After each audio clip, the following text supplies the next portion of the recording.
I ran up a check, I might do it again. Enemies close, had me thinking they're friends. 10 toes down, I'll be free until the end. Crib outside the city, I don't feel safe in my hands. Took so many years, I'm just waiting for the wins. I'm in debt to no one but the one who took my sins. I do it for real, there's no reason to pretend. If I do it once, I do it again. Add it up, bankroll, euro, peso, add it up. I'm just doing me, everything is on me, or you matter what. Add it up, bankroll, euro, peso, add it up. I'm just doing me, everything is on me, or you matter what. Add it up. Told her if it's all me, everything is on me, gon' back it up. Matter what. Told you I'ma do me, why you hating on me? It's not adding up. I do roll like a Mack truck, country heart, I might cop a farm and go act up. Lot of scars, I was cold-hearted, now I'm back up. Keep it real, I do this once a month, I don't rap much. I just take the money and go stack up. Good evening, everyone. How are you ladies doing today? We are doing fine, thank you. Oh, hey, man, Felicia. Hey, Maria. That's what I'm talking about. It's been a while, but we're all on the space right now. Marie Jones is in the house. She was missing last week, but I told you all she'll be right back. We got two lovely ladies from out of Alabama, Gaston, and they're going to share with us tonight's topic. We are talking about rewriting our stories. And first of all, what are we doing and why are we here? We are Ink to Ink and Incarceration to Incorporation. What we do is we provide a platform for men and women, returning citizens, to share their stories, specifically because we believe that stories matter. All of our stories matter. Your story matters. And what we're going to do tonight is talk about rewriting our stories. We are partnering with Ink to Ink and OAA. Marie Jones, tell us a little bit about what OAA Savannah does. Oh my God, OAA Savannah, we're doing much good things. But what's our 3 E's? Our 3 E's are to encourage, empower, and to educate one another, because one person cannot do it alone. If I hear Felicia's story, hear Julius' story, that is an encouragement to say, you know what, I can do it. So OAA is doing phenomenal things in Savannah. And I know you ladies, Demetrius and Miss Felicia, I know that y'all have great stories. And so Julius, go ahead, take it away, sir. And I love what she said, because we partner with Ink to Ink, which is Incarceration to Incorporation. And what we're doing here, shouts out to Julius Hall, who has given us the platform, our Black media. I definitely love that. Shouts out to AB, who has been the brainchild of Ink to Ink. But what we're doing is we are all over, reaching out and allowing returning citizens from the north to the south to the east to the west. We are coming together and we are changing the narrative. Why do we need to change the narrative? Well, because there is a false narrative that is purporting this lie that all of us who get out, we go right back in. And that is not true. There are multiple successful stories successfully, educationally, occupationally, relationally, and educationally. Many stories out there, and we have brought 2 specific stories for you tonight so that you can understand that we are successful. So without further ado, I want you ladies to introduce yourself, and then as you introduce yourself, Marie and I are going to moderate and ask you a series of questions. So the first thing I want to do is you, Felicia, go ahead and introduce yourself. Hey, my name is Felicia Dixon. I'm Gaston OAA, Gaston, Alabama, that is.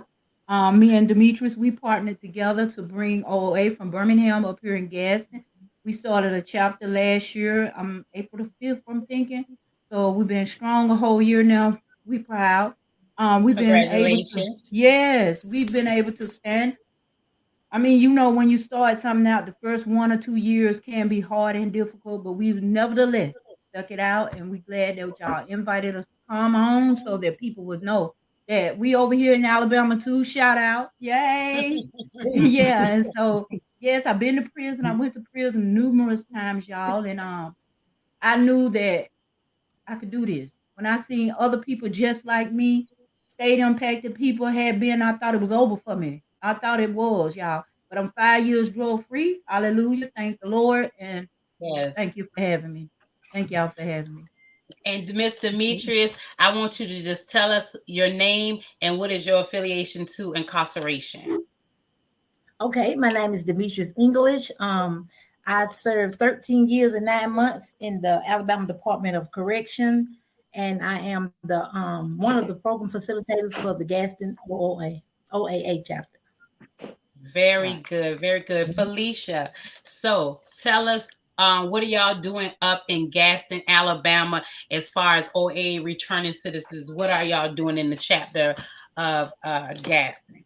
Well, thankfully, the mayor's office stepped in, community correction, all the court systems, all the judges that they try to send people to us that come out on programs if they have to report, get stamps, whatever. We have a meeting on Tuesday night from 6 to 7. And so if they need anything like resources, halfway housing, we can give them, just addresses or whatever. But we try to help them with staying focused, staying clean. We try to have AA incorporated in the meeting so that they'll know they're not alone. It's hard when you come out of prison or come out of jails and you're trying to start over, especially. And I'm not just saying a black woman or a white woman or a black man or a white man. It's all of us. Everybody across the board has been state impacted. And so this mental health thing is real big now. So what we're trying to do is bring in awareness that you're not alone. This is a disease. It can be arrested. It can be arrested.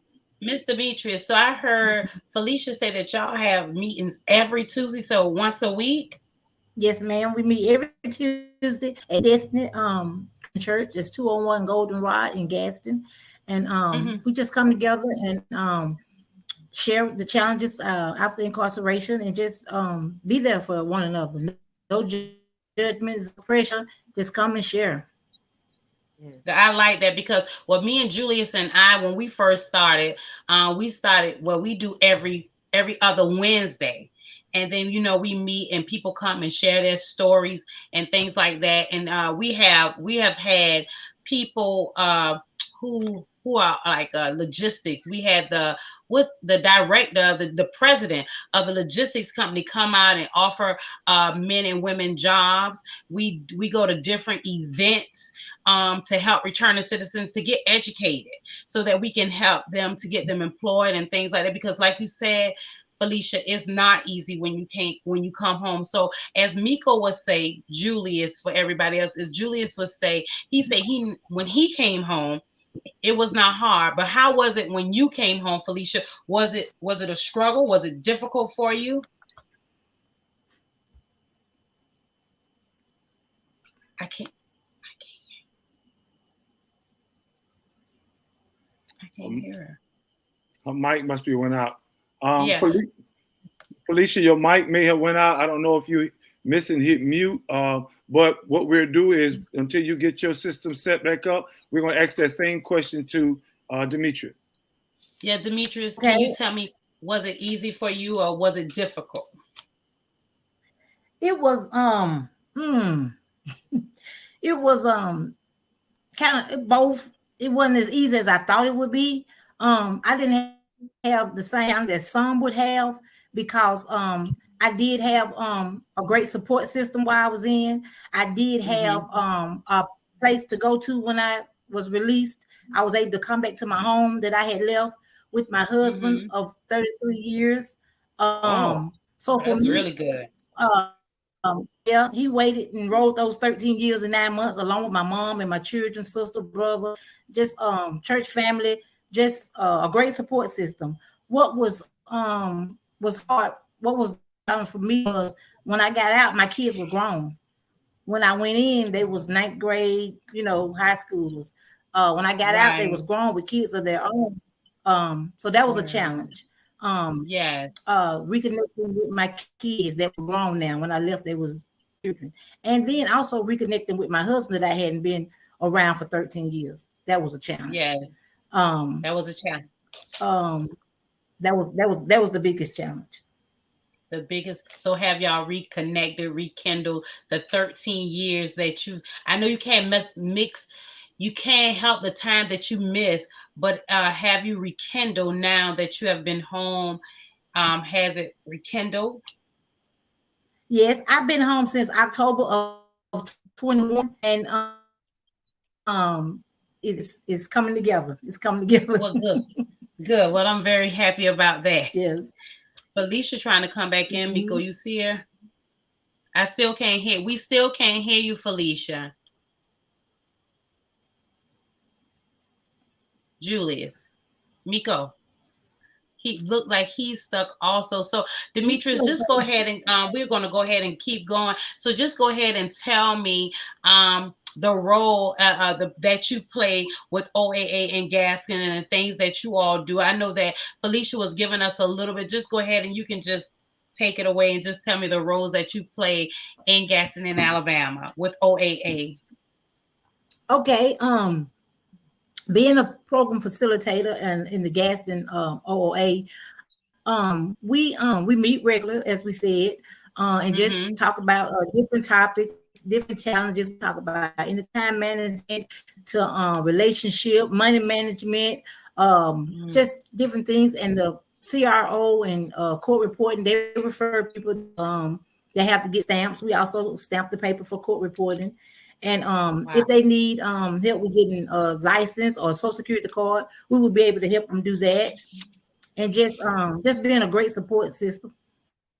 I like, you know what, I like that because that's what me and Julius is trying to do here in Savannah. We're trying to get go get connected with the federal halfway house and also with state, where we can have the men and women to come to us and we can help assist them, like if they need jobs or anything, because that's what we're trying to do. We're trying to get in with the federal halfway house, because if a person don't know, Demetria, where to go, because I didn't know when I got out of prison, I didn't know that it was, you know, to have a support system is a beautiful thing. I didn't have a support system, and it wasn't easy for me when I came. I like the fact to get the information of different resources that's out here to the people, because a lot of people don't know that OAA Offenders Alumni Association is in Savannah and that we are here to help. So I like the fact that y'all have y'all meetings every week. I like the fact that the court people send people to you all. That's very good. And I like, it's just the help. That's what we need. Felicia, you say something, Felicia. I still can't hear you. I still can't hear you. I'm sorry. You done came in and came back. You didn't touch the mute button in no kind of way, Felicia? I don't know. Oh my goodness. I don't know. Call Mr. Hall. Call the phone number that Miko gave to you. Call Mr. Hall so they can tell you how to get back in. And so, but it is. Go ahead. Go ahead. What were you going to say?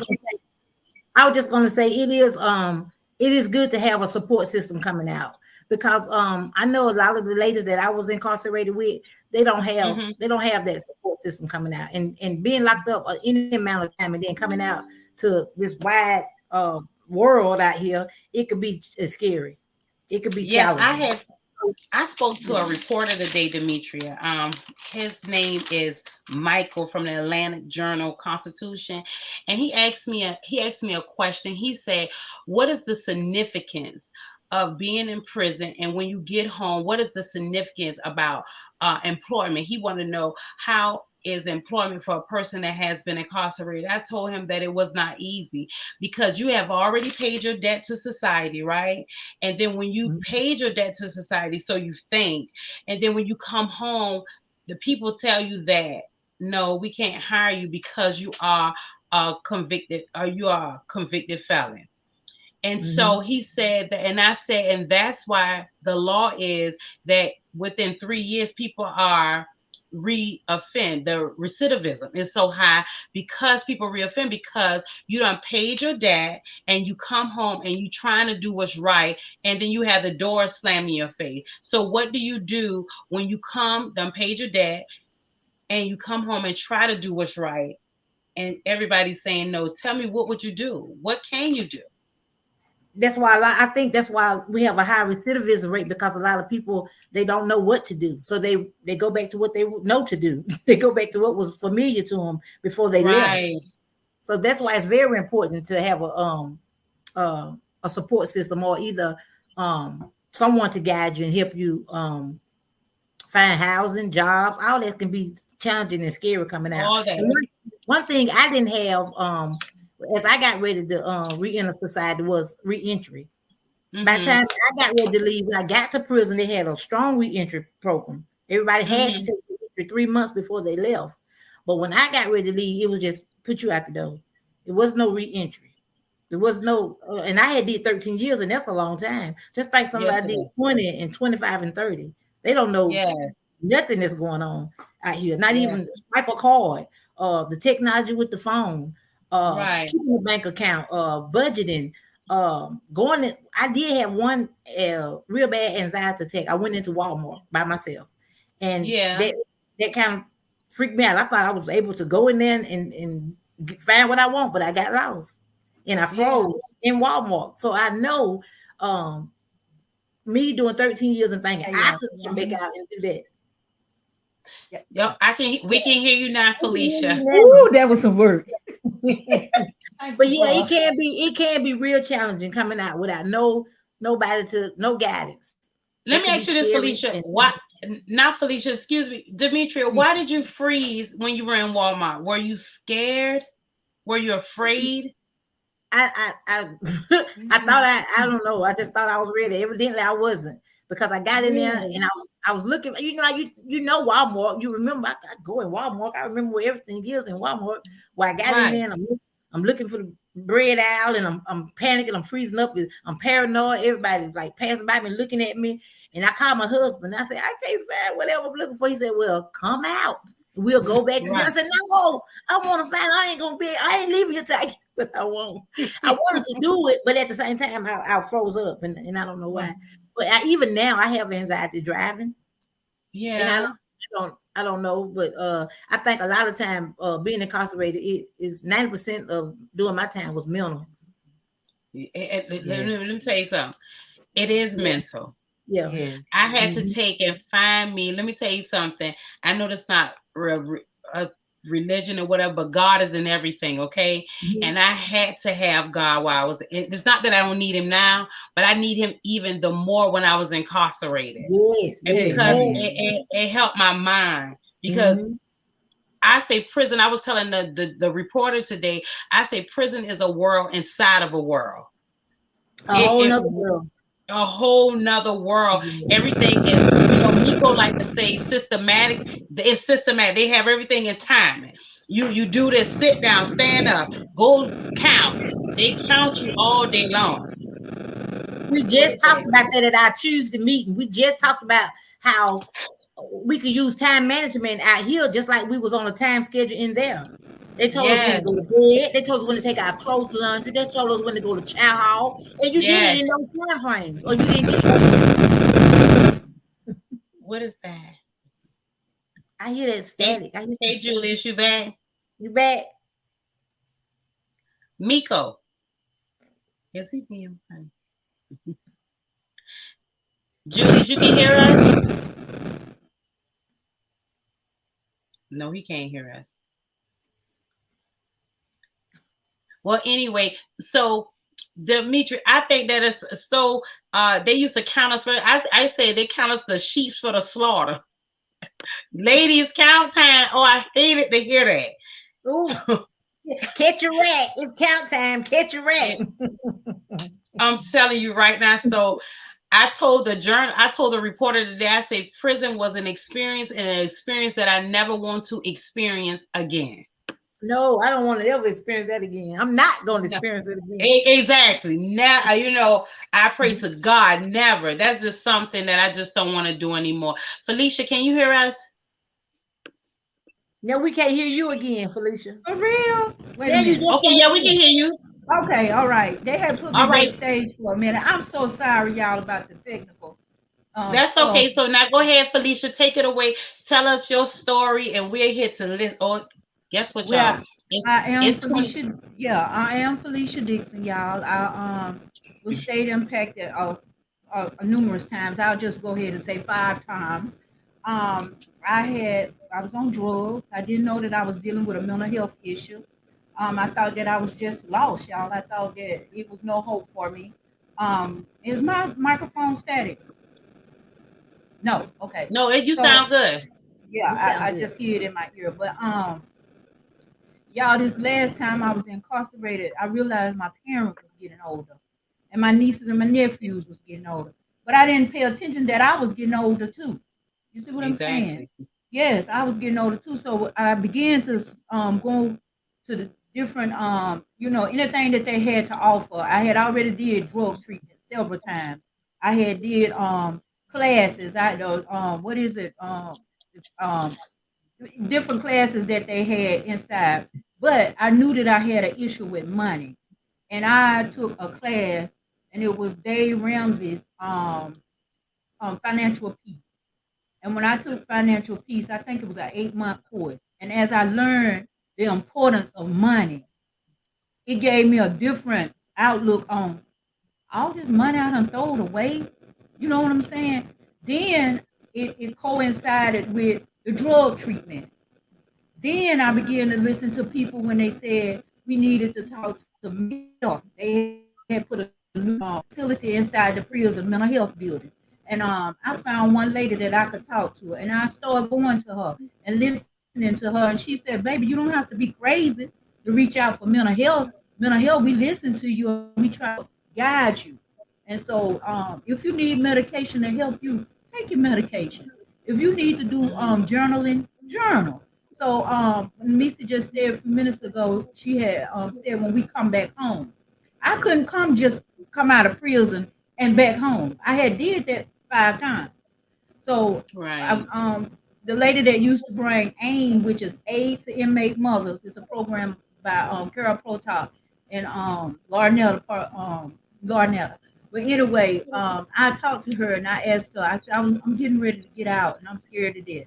And she was there, why? And I said, because I don't have a halfway house that I know that I trust.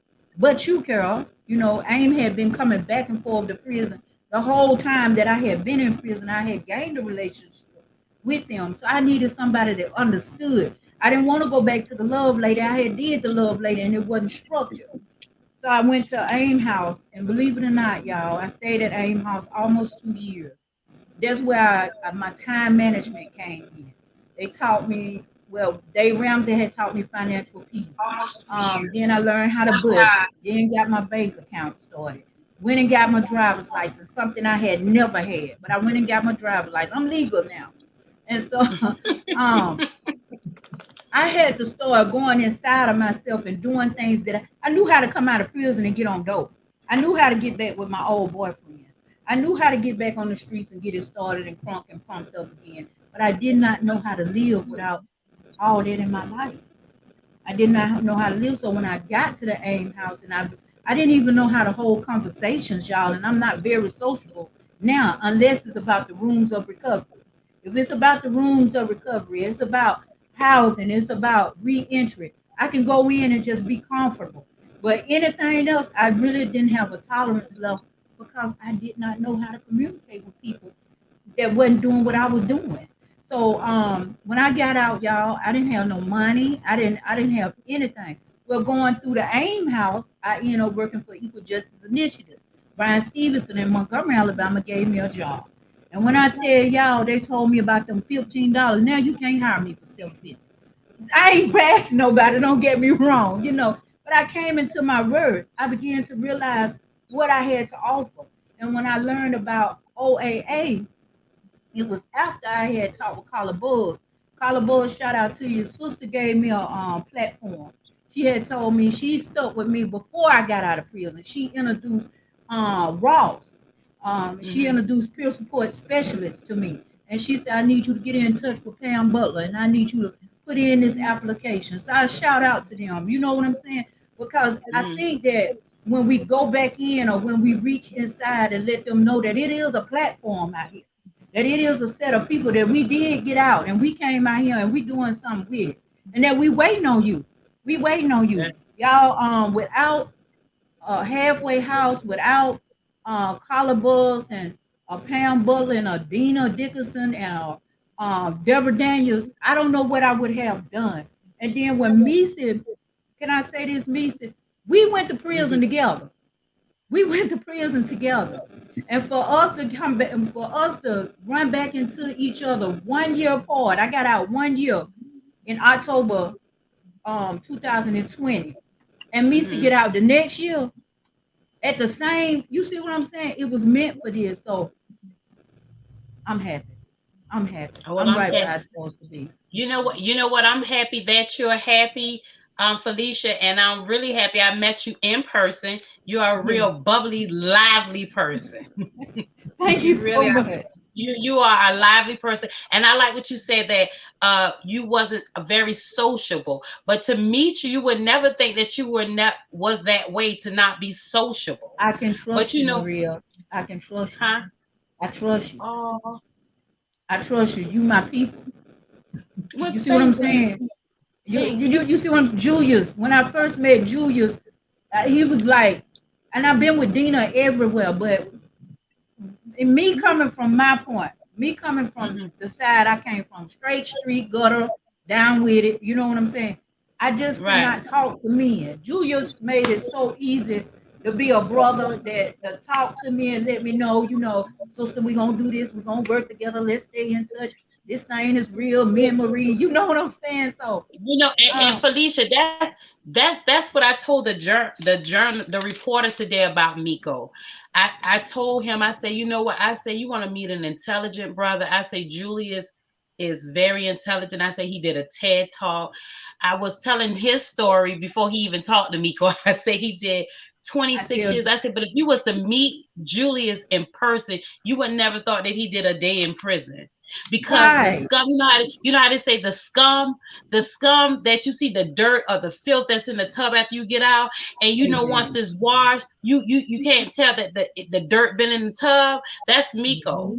You can't tell that it's that the scum or that the whatever that he's been through, that he been through that.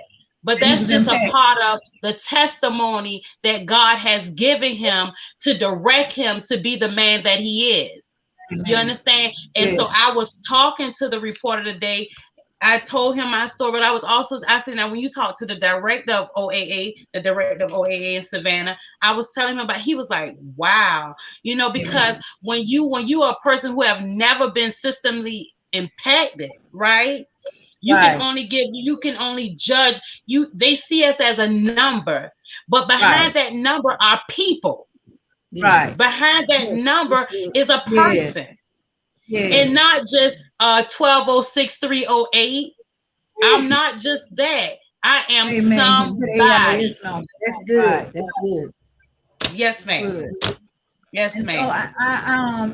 So I'm so elated. I'm so happy. I do a lot of volunteer work. Misa does too. We have stuck with it, you know. No matter if it's rain, sleet, or snow, we're gonna make it to the to our church to make sure that whoever need a stamp and whoever. Sometimes they just want to talk. Sometimes I need to talk. You know what I'm saying? And so I've been doing a lot of volunteer work with Ross and just being able to be a part of that and watch they program here in Gaston grow, and us as OOA Birmingham, Gaston, Savannah, Atlanta. It is awesome. It is, and I just be glad one day when we all can get together and embrace one another. Yes. I mean to have a hug. Who would have thought we did this? That's right.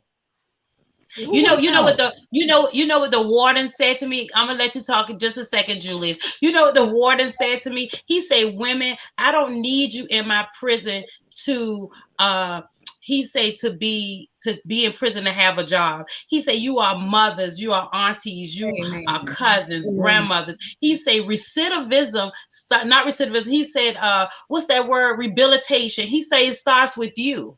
Right. That's right. Right. He Right. said prison don't rehabilitate you, you rehabilitate you. That's right. So just like That's you, right. just like you said, Felicia, when you started thinking, we have to think differently about Yes. ourselves. Oh yeah, this is It was good. a shame that the inside, that the prison system, that the word release, and that all the entities inside the institution, they saw the sober me. They saw the good side of me. And time I got out of prison, my mom, my family, and people that grew up with me saw the bad side of me. So now that that thing is turned around, me and Lisa had the opportunity to speak before hundreds of correctional officers and wardens and stuff like 2 or 3 weeks ago with Dina. We didn't have to go on the inside. They came out to us. You know what I'm That's saying? very good. So yeah, I'm happy. Go ahead, Miko. Well, I just want to say this. I love the conversation that you are having because as we talked about, the name of this podcast is Rewriting Your Story. And as I listen to Marie and Missy and Felicia, I hear how y'all are rewriting the story that many people had written you off for. And so I'm just excited and proud of each one of you. And I wanted to encourage you, number one, to continue doing what you're doing, whether you have 10 people behind you or 1,000 people behind you. Continue to share your story because when you share your story, then it encourages me or Marie or others. Who would have known you were speaking to mayors or you were speaking to correctional officers? We could have had bitterness on the inside, but we've moved past that to maturity. We are no longer bitter, but we are better. And that's what I love about who we are here at OAA, whether we're in Savannah or Alabama or Atlanta. We are changing that narrative. So what I want each of you to do, if you would, I want you for just a moment, Misa, you go first. I want you to tell someone else that's listening to us how they too can rewrite their story. And then when you finish, Felicia, you do it. So just for a moment, tell somebody, encourage them, how can they do what you have done and rewrite their story? First, I would say, give your life to Christ. I mean, that's what helped me all throughout my incarceration was just staying connected. They gave me peace. I tried to stay in the chapel. I tried to learn from the officers that was there, that had a heart, that had compassion, because some of them did and some of them didn't. And once I got out, it was easy for me to return back to my church because they were so forgiving and they just welcomed me back in. So even after incarceration, get you a covering, get around like-minded and positive people, and just go forward, move forward. You can't change the past. Don't look back. We can't make up for lost time. All we can do is trust God and move forward from here. I learned from my mistake. Okay. I did. I learned from my mistake, and I asked for forgiveness, and I believe that God forgave me. I believe that my loved ones forgave me, and my victims forgave me, and that's all we could do is just move forward, try not to dwell on the past, and look toward the future because it's bright. It's bright. It's a whole world out there. We got a whole life. Good, that's good. Got a whole life ahead of us. And you hear what she said. It was faith was a direct component that helped her to rewrite her story. But there was a second one as well, and that was family. Her family received her, not just her immediate family, but also her church family received her. So faith and family was something that she used to help rewrite her story. What about you, Felicia? Can you repeat the question for me? Well, I want you to, before I give you a question, I want you to encourage a listener right now. Tell them how they too can rewrite their story just as you and Missy has. Trust in yourself. Okay. Developing a personal relationship with yourself. If you put yourself inside that institution, surely you can get yourself out of that institution. And I ain't talking about the prison itself. I'm talking about your mindset. I'm talking about your heart set. And then everything that was instilled in a power greater than us, Jesus Christ, was instilled in us too. So we have the power inside of us to birth forward whatever it is that we want in life. My mother's question to me before I got out of that institution was, don't you want something different for yourself? Don't you want to do something different? I will be 58 years old in June, y'all. And I could not see myself 68, still on drugs and going back and forth to prison. We have the capability to reach out like this platform and share ourselves so that a program like this can help us. We got somewhere to turn to, y'all. At one time, probation and community correction and parole, they didn't allow us as ex-offenders to socialize with one another. They didn't allow us to even give each other a ride to the meetings. But now, today, with the programs that we have available and the heart that us as state impacted people returning to society and the information that's out here, we powerful. So I would encourage somebody to give yourself a chance. If everybody else is betting on you, you got to know they see something. My mom, my sisters, and my brothers, my nieces, and my nephews, Demetrius, my church, Pastor Steve, Sister Rita, Dina, them, everybody seen something in me, and I began to see it myself. A long time ago, Michael Jackson said, "Take a look at the man in the mirror." We just weren't listening, y'all. So I would encourage anybody to know, chance yourself, count on yourself. We did it when we was out here on drugs. We counted on ourselves to get that money. We counted on ourselves to outplay the system. Y'all know we was brilliant to beat the system, long as we did it. You feel me? So yes, I will encourage you to look at this platform right here and say, if these sisters and brothers can do it, let me contact them. Let me contact OAA. Let me contact somebody from that panel right there. I know y'all see us. And we ain't playing. We dead serious about this thing right here. Yeah. I tell you what, I ain't got no we ain't got no new cases and we ain't trying to get none. Ain't no police finna knock on this door right here. I ain't got to worry about nobody talking about I got no case. Because if I can't be on this platform, surely I'll be with Demetrius on the phone. I'll be with Dina on the phone. I'll be down the street at Ross trying to help somebody down there. It's wide open, y'all. Come on in. Just come on. Hey, man, thank you so much. Marie, you heard what she said, Dina them. Boy, you can tell it. I love it. That got you going out. Listen, I'm excited, ladies, that you are. She said faith was one reason and one way that she was able to rewrite her story and that she encourages others to do so. But she also said believing in herself.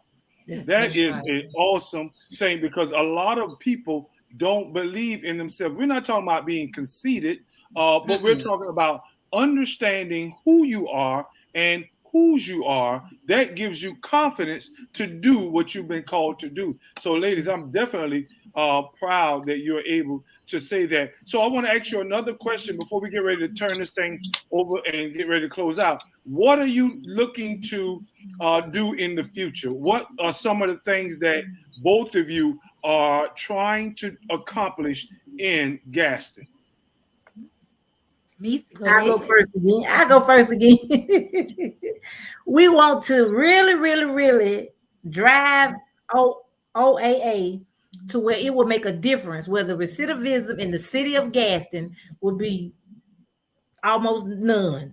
We want to be able to impact other people that are getting out and or got loved ones that's in to help them not to feel because a lot of time our loved ones, they get incarcerated with us. Amen. And they can, like my mom, she just, while I was gone, it was almost like she was locked up. I mean, she just lost her life. I was the only child, and it was hard for her to navigate life with me gone. So we also open our meetings up to family members that got loved ones that incarcerated. And just try to help in the way we can. I also outside of OOA, I give back to the ladies at the Birmingham Work Release. Yes. Do for more institutions, but right now my heart is with the ladies at Birmingham Work Release, and I encourage and ask them to help me to take them hygienes. Some of the ladies that's going to work, clothes so they can go out decent. Because a lot of time, you've been locked up so long, and then you get ready to go on the job. You don't want anything because you already don't feel good about yourself. So you want to kind of look presentable to go out in the free world. Some of them ain't been out in 10, 15 years, and now they're getting a job. So I've been asking people to help me to get clothes to send to the ladies that's getting ready to go to work, ready to be to work from the center. And so that's gonna that's one thing I'm looking forward to do, and continue to just get OA out in the public, get more donations, get more help, get people to come on in and see what we're about and join the fight to stop the recidivism in the city of Gaston. Yeah. Awesome. Next. And so I agree with all of that Misa just said. It's very important to show people the good side. When they first come out, to make sure we don't take them to McDonald's. Let's go to Olive Garden. We just have opened a new Olive Garden. You feel me? Because we used to McDonald's, y'all. We used to getting the tomato out there in the garden. We used to knocking on the next door neighbor house. Come out, y'all got some bread. Now get your own loaf of bread. Get your own loaf. Share with somebody else. You got to put your feet deep in this thing and realize that time is running out for us. But while we got a platform, while we got a chance, y'all, I'm so adamant about this thing. I just appreciate it. I mean, for real. And letting other people see me. My pastor asked me the other day when I told him I was down here on Tuscaloosa Avenue, which is where the Ross Center is at. And he asked me, Felicia, he said, how you doing with that thing? Because they come in now, you can smell it. You know, you're around people that's in it. You know what I'm saying? What better place for me? I qualify. You feel me? Then I can come out. I'm so full right now. I got enough to share with somebody. And I just thank God for this room right here. That when they see me and they say, oh, there go Lisa. You feel me? A Skeet. That was my little street time. Skeet. And if, what you doing? And I show them the flyer. And I offer them some food. Like Misa say, when she get ready to take up the donations, y'all, it's floodgated. She have more than enough to take back to the women. And I'm so grateful to see that, because so many times I done been in the inside needing a toothbrush or some deodorant or some socks. They ask me all the time at Christmas time when that little bag come through there and it's got the candy, the shampoo, the socks. Give me y'all socks if y'all don't want them. You feel me? Because I'm telling you, it's just the small things on the inside. So when we bring that thing out here and take it back in, them people looking at us, they looking at me saying, oh my God, he did 13 years and coming back in here. You feel me? People just don't expect it. So yeah. Right. Yeah. Great. Yes. Yeah. You say and the name of my prison ministry gonna be I Can't Forget, because I can't. I love it. I can't forget. I love you. You know what, Demetrius and Felicia, when y'all was talking and Mika was telling y'all to encourage somebody, you know what I want to encourage someone to say? I want to say forgive yourself. Oh, that's so good, Marie. Yes. Forgive yourself. Because a lot of times we take and hold on. I'm guilty of that. I hold on to the pain and the hurt. But you know what you have to do? You have to forgive yourself. Yes. You know, forgive yourself. Yes. So, amen. That's a good word, Marie. Good word. Give yourself, Marie. Yes. Yeah, I love that. What we're going to do now is we're going to, Marie, I want you to close us out, but I want to invite these ladies back so that we can redo this again. I mean, and definitely get a chance to hear their story. We didn't hear all of Misi's story that I know we wanted to get out there. And then we want to know exactly as an update on what you ladies are doing. You said that you had some challenges and then you had some successful goals that you're reaching out to. And we want to hear about the way that OAA Gaston is coming down through there. So what I want to do right now before Marie takes over and close us out is to give you one more opportunity. Felicia, is there one other thing you want to say in closing before we turn this thing over to Marie? I want to say shout out to all the women and men that have given themselves a chance. Shout out to us as a whole. Shout out to me for believing in myself. Shout out to Demetrius for getting over her little hang up. Marie, shout out to you. Julius, shout out to you. You feel me? Savannah, OAA, Gaston, OAA, Birmingham, OAA, all over the world. Shout out to you. That's me. I love her. What's up, Missy? You got something in closing? I just want to say thank you all for having us on here, so we can shed some light on the challenges and, like you said, the challenges and successes. And I just want to say thank you for Felicia for co-chairing with me. Thank you to Dina and them for allowing us to come and be a part of OA, something bigger than us, something bigger than myself. It just gives my heart joy to be able to help somebody else. And like you said, I didn't get to share my story, but I'm gonna say this and I'm close. Like sometimes when we wear those shirts, say, and this will go with when y'all find out about my story. The shirts that Dina and them gave us to wear, they say, brothers, put your guns down. Well, we need to get one saying, ladies, put your guns down. Yeah. Me said, y'all don't know why. Y'all don't know why I said that later on, but we need to get your gun down. Ladies, put your guns down too. Yeah. So anyway, I just want to say thank y'all. Thank y'all for having us on. Thank y'all for believing in us. Thank y'all for praying for us and lifting us up and encouraging us. And I want to tell anybody that's watching in the Gaston area, nearby, Anderson, come see what we're about. Come join, help us. We need men, we need women, we need footwork, we need hands-on, we need prayers, we need donations, we need it all. And we just ready to just turn Gaston around all the way around. And it's not just about the people that's been incarcerated. We understand that it's families that have been incarcerated because they got a loved one on the inside. When y'all trying to send that money, when y'all trying to pay that phone bill, them phone bills is very expensive. And then you're trying to send money for the commissary. You're trying to send boxes in. We understand it's across the board. And then the children are impacted. Great, ladies. Thank you so much. Marie, before I give it to you, I just want to say thank you again, ladies. We will have you back on so that we can share those stories, continue to rewrite those stories, and to share your updates. Marie, I'll just give it back to you. You can close it how you want. Ladies, I love y'all. Demetrius and Felicia, and I love y'all. I wanted to encourage the men and women that are listening to us tonight that are still behind the walls. Prepare yourself to come out, because one day those doors will be open. So what are you doing on the inside to prepare yourself to come on the outside? And I just want to say, this was a night. We're going to have y'all back again so you can tell your story. And I just want to let y'all know I really appreciate y'all. Julius, you already know. So guess what, y'all?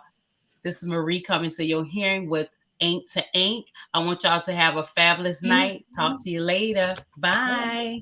Good night. Good night.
like that.